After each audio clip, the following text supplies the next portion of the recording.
예, CES 관련된 이야기들 정리해 보도록 하겠습니다. 저희가 CES에 직접 다녀왔었던 기자들과 함께 한번 쫙 정리는 해드렸었는데 그렇다면 그 중에서도 돋보일 수 있었던 제품과 기술력은 뭐가 있었는지 전문가와 함께 이야기 나눠보도록 하겠습니다. 오늘 최형욱 IT 칼럼니스트 함께합니다. 어서 오십시오. 네, 안녕하세요. 안녕하세요. 네.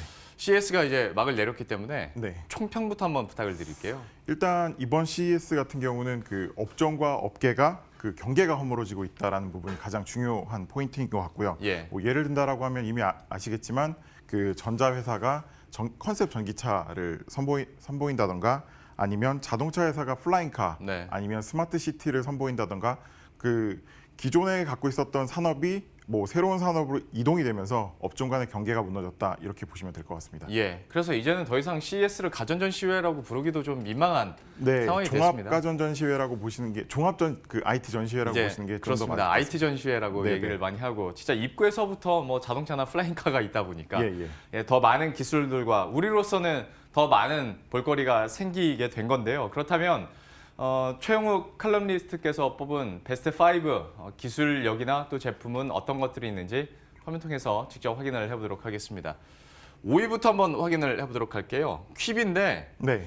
예, 왜 5위로 선정을 하셨는지부터 좀 설명을 해주시겠어요? 일단 아마 이제 뭐 나머지 것들을 보시면은 좀 많이 그 들으셨던 기술이나 그 업체가 되겠지만 네. 5위 같은 경우는 사실 그 미디어 플랫폼 처음 들어보시는 이제 그 회사고 기술일 것 같은데요. 가장 사실 이슈가 됐던 부분은 그 제프리 카젠버거라는 그 드림웍스 스티브 스필버그와 함께 창업을 했던 그 공동 창업자가 창업을 했다라는 이슈가 있었고요. 예. 또 하나는 아직 그 실질적으로 4월이 그 서비스의 오픈인데도 불구하고 10억 달러, 한화로 따지면 약 1조 2천억 원 정도 되는데요. 그 정도의 투자 금액을 이미 받았다. 그리고 올해 광고 수주를 1억 불, 그러니까 한화로 따지면 1,200억 정도를 이미 수주를 했다. 사실 이 부분이 조금 이슈가 됐던 부분이었습니다. 예. 근데 얘기를 해주신 것처럼 퀴미는 상대적으로 언론 보도나 아니면 그렇게 크게 이슈가 되지는 않았었던 것 같은데 네네. 그러면 여기만 갖고 있는 특별한 뭐 기술이 있는 겁니까? 일단 그 플랫폼 쪽에서는 넥스트 넷플릭스라고 지금 이제 굉장히 좀 화제성이 짙게 있고요. 예. 그 가장 주목해야 될 만한 기술은 일단 턴스타일이라는 기술인데요. 그 기본적으로 저희가 그 동영상을 봤었을 때 보면은 기본 가로 화면을 이제 동영상을 보고 있는데 예. 세로 화면으로 돌렸었을 때는 사실상 잘리는 네. 아니면 그 기존의 가로 화면이 좀 더 작게 나오는 뭐 그런 형태로 이제 보게 되는데 그 퀴비 같은 경우는 좀 더 큰 화면을 구현을 해서 그 촬영을 해서 가로와 세로가 그 자연스럽게 이어지는 그런 형태를 구현을 했고요. 또 하나의 이슈는 그 가로 보기와 세로 보기의 영상 자체가 다르기 때문에 네. 예를 들면 이번에 시연됐던 내용이 그 주인공이 방 안에서 어떤 그 동영상을 보고 있었을 때 밖에서 벨을 누르면 세로 보기로 예를 들면 바꿨었을 때는 밖에 있는 사람이 어떤 사람인지를 좀 보여주는 예. 그러니까 어떻게 보면은 인터랙션이 좀 더 소비자들과 가능한 그런 형태의 플랫폼이라고 볼 수 있겠습니다. 예. 역시 뭐 갖가지 핵심 기술력과 함께 새로운 아이디어들 그리고 이제 이게 뭐 예를 들어서 삼성의 TV와 접목이 된다면 더 큰 확장성을 가질 수도 있는 상황일 텐데요. 예. 5위 이렇게 살펴봤고 바로 4위로 가보도록 하겠습니다. 사실 이것도 회자는 많이 됐습니다. 우분시티를 공개했는데 이게 뭔지부터 한번 설명을 부탁드릴게요. 일단은 뭐 자동차 회사인 도요다가 그 스마트 시티를 설계를 하겠다라는 거고요. 뭐 간단히 말씀드리면 그 부분인데 사실 이 안에 들어가는 기술 자체가 지금까지 저희가 언급을 했던 그 4차 산업혁명을 통해서 언급을 했던 모든 기술들이 사실 다 들어간다라고 네. 보시면 될 것 같습니다. 그리고 좀 더 색다른 부분은 그 도요다가 갖고 있는 자율주행차 기술, 이팔레트, 그리고 로봇, 그리고 인공지능, 5G 이런 부분들이 모두 사실은 이제 담겨지게 되고요. 실질적으로 2021년에 설계가 끝나게 되면 그 도요다의 직원 뭐 또는 은퇴 부부 아니면은 여러 가지 실증 실험들을 할 수 있는 과학자들 이런 분들이 이제 실질적으로 거주를 하면서 예. 좀 더 도시를 업그레이드하는 그런 형태로 발전할 것 같습니다. 이 안에서는 그래서 각종 4차 산업이 중심이 되는 기술들도 다 들어가 있고 뭐 에너지도 다 친환경 에너지, 뭐 전기차나 수소차로 다 대체를 하겠다. 예, 예, 뭐 맞습니다. 얘기를 하면서 전반적으로 이제 자동차만 만드는 것이 아니라 여기에 관련된 플랫폼과 솔루션을 다 가져가고 있는 모습인데 어떻게 될지는 시간을 두고 계속 한번 지켜보도록 하겠고요. 근데 이런 스마트 시티 같은 경우에 예, 예. 우리나라에도 특구가 지정은 돼 있잖아요. 예, 예. 그래서 비교하기는 좀 그렇긴 합니다만 어떤 가장 큰 차이점이 있을까요? 뭐 앞서 그 앵커님께서도 말씀해 주셨던 것처럼 그 우분시티 같은 경우는 지금 설계를 해서 스마트 시티를 아예 처음부터 만들겠다라는 거고요. 예. 말씀드렸던 것처럼 실증 도시이기 때문에 안에 들어가 있는 사람들이 여러 단계에 걸쳐서 스마트 시티를 발전시키겠다는 건데 내용적으로 봤었을 때는 친환경적이고 굉장히 기술지향적이어서 자율주행 차량이 다닐 수 있는 전용 도로 그리고 그 마이크로 모빌리티가 다닐 수 있는 도로 그리고 사람들이 다닐 수 있는 산책로가 일단 기본 골격이 돼서 네. 내부적으로는 뭐 수소연료가 기본적 그 친환경 에너지원이 되고 태양광 에너지를 사용할 수 있고요. 또 하나는 뭐 내부 안에서는 이제 사람들을 좀 보조해 줄 수 있는 로봇이나 아니면은 실내에서는 사람들의 건강을 체크할 수 있는 여러 가지 그 센서들 그리고 건물 자체도 목조로 짓기 때문에 굉장히 좀 그 지금 저희가 알고 있는 굉장히 친환경적이면서 정말 스마트 시티인 도시를 그 준비를 하고 있는 거고요. 국내 스마트 시티 같은 경우는 실질적으로 기존 도시의 그 명칭만 스마트 시티를 명명을 하고 시범 서비스 도입하는 예, 정도죠. 약간의 그 IT 기술이 접목이 된 거기 때문에 실질적으로 봤을 때는 행정적 스마트 시티라고 보는 게 좀 더 맞을 것 같습니다. 그 성격이 지금으로선 더 강해 보입니다. 예, 예. 4위 이렇게 살펴봤고 바로 3위로 넘어가 보도록 할 텐데요. 3위 확인해 보시면 소니 전기차 비전 S 이거 어떤 기술인지부터 한번 설명을 해주세요. 일단 가장 주목해야 될 부분은 아무래도 전자회사인 소니가 컨셉 전기차를 선보였다라는 부분인데요. 뭐 좀 다른 측면으로 봤었을 때는 사실 가전명가였던 소니가 몰락을 했었을 때 네. 지금의 소니의 다시 부흥을 일으켰던 부분은 그 소니가 갖고 있는 이미지 센서 부분이었거든요. 네. 그걸 통해서 그 디지털 카메라 시장을 석권을 했는데 지금 봤었을 때는 그 전기차 역시도 소니가 갖고 있는 여러 가지 이미지 센서 내지는 디스플레이 아니면 그 소니가 지금 그 개발을 하고 있다라고 얘기하는 레이다나 그 라이다 같은 기술들이 이제 접목이 될 거고요. 예. 그런 부분에 있어서는 그 향후에 소니가 실질적으로 완성차도 출시를 할 수 있지 않을까라는 기대감을 갖고 있습니다. 지금의 어떤 자율주행과 관련된 아니면 카메라 모듈과 관련된 기술력을 확장시켜서 이제 자동차 산업으로까지 발을 뻗고 있는 상황인데 사실 자율주행이라는 게 네. 그 차만 라이다를 갖고 있다고 다 되는 건 아니고 길 위에 표지판이랑도 소통을 해야 되고 저 반대에서 오는 차도 그 센서를 갖고 예. 있어야 되는 거 아닙니까? 뭐 앞서 뭐 여러 뉴스를 보셨겠지만 뭐 작년 재작년에 뭐 우버나 아니면 구글이나 그 자율주행 그 시범 테스트를 하고 있는데 뭐 여러 사고들이 사실 많이 났거든요. 예.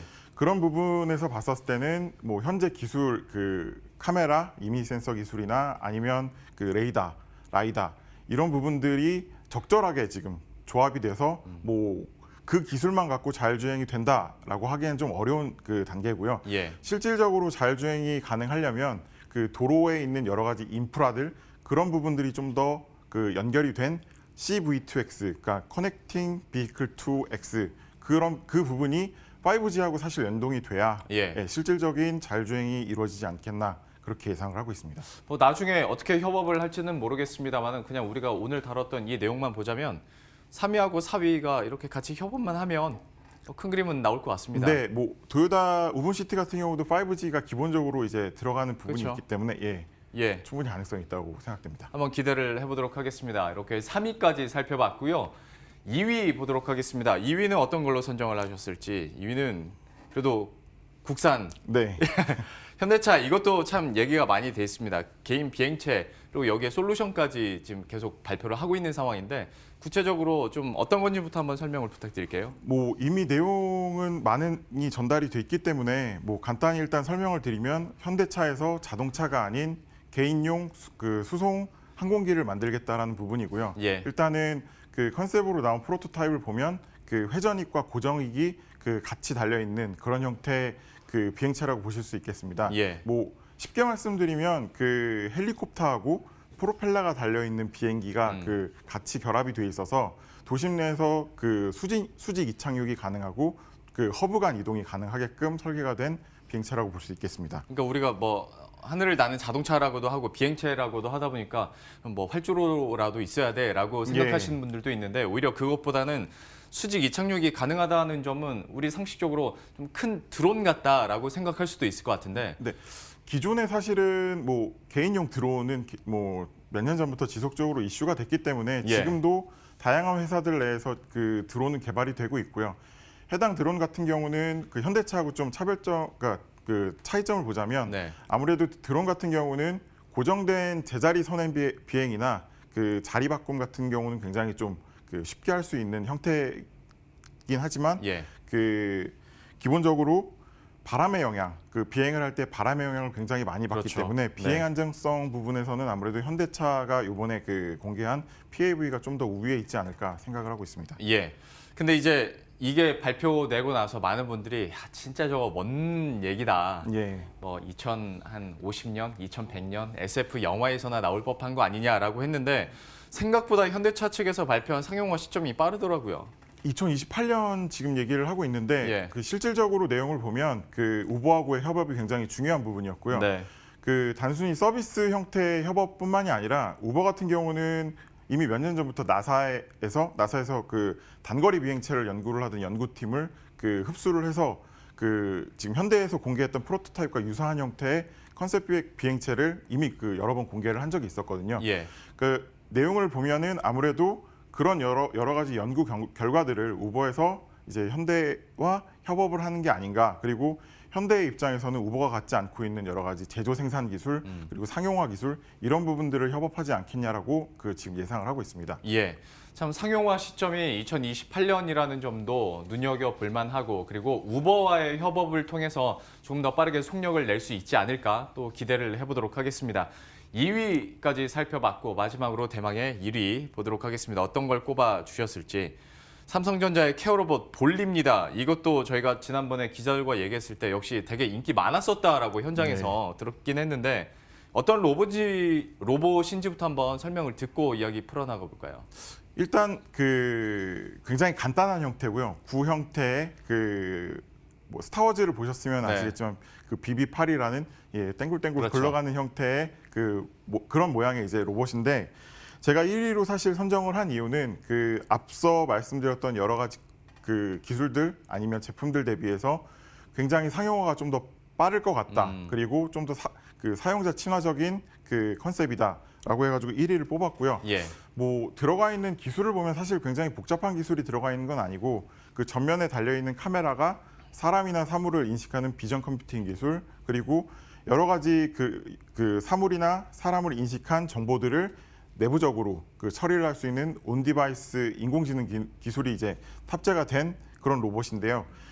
그 삼성 입장에서는 아무래도 이전에 그 여러 회사들이 공개를 했던 휴머노이드나 아니면은 복잡한 형태의 로봇보다는 좀 더 사용자, 소비자 가치적 그 로봇을 제시를 한 게 아무래도 이번에 그 좀 인기를 끈 비결이 아닌가 싶습니다. 근데 진짜 비교를 해보면 앞에서 나왔던 기술력이나 아니면 뭐 제품의 크기 아니면 복잡도에 비해서 진짜 단순하게 나왔잖아요. 네. 하다 보니까 그냥 움직이는 기존의 인공지능 스피커랑 뭐가 달라라고 생각하시는 분들도 있을 것 같은데 어떻게 좀 구분해 볼 수 있을까요?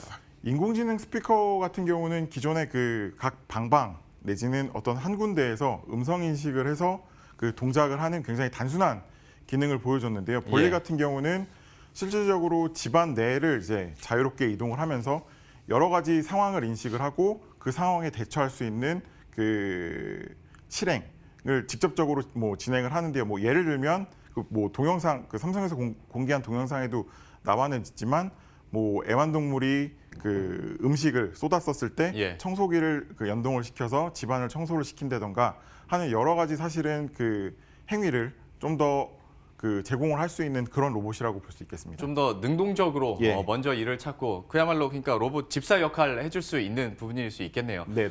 여기에 따라서 또 IoT 관련한 기술력이 또 방대하게 뻗어나갈 수 있기 때문에 많은 분들의 관심이 있었고 또 칼럼니스트께서도 1위로 꼽아줬는데요. 이렇게 CES 2020에서 특히 인상 깊었었던 기술과 기술 제품들 5위까지 함께 살펴봤습니다. 최영욱 IT 칼럼니스트와 함께했습니다. 고맙습니다. 예, 감사합니다.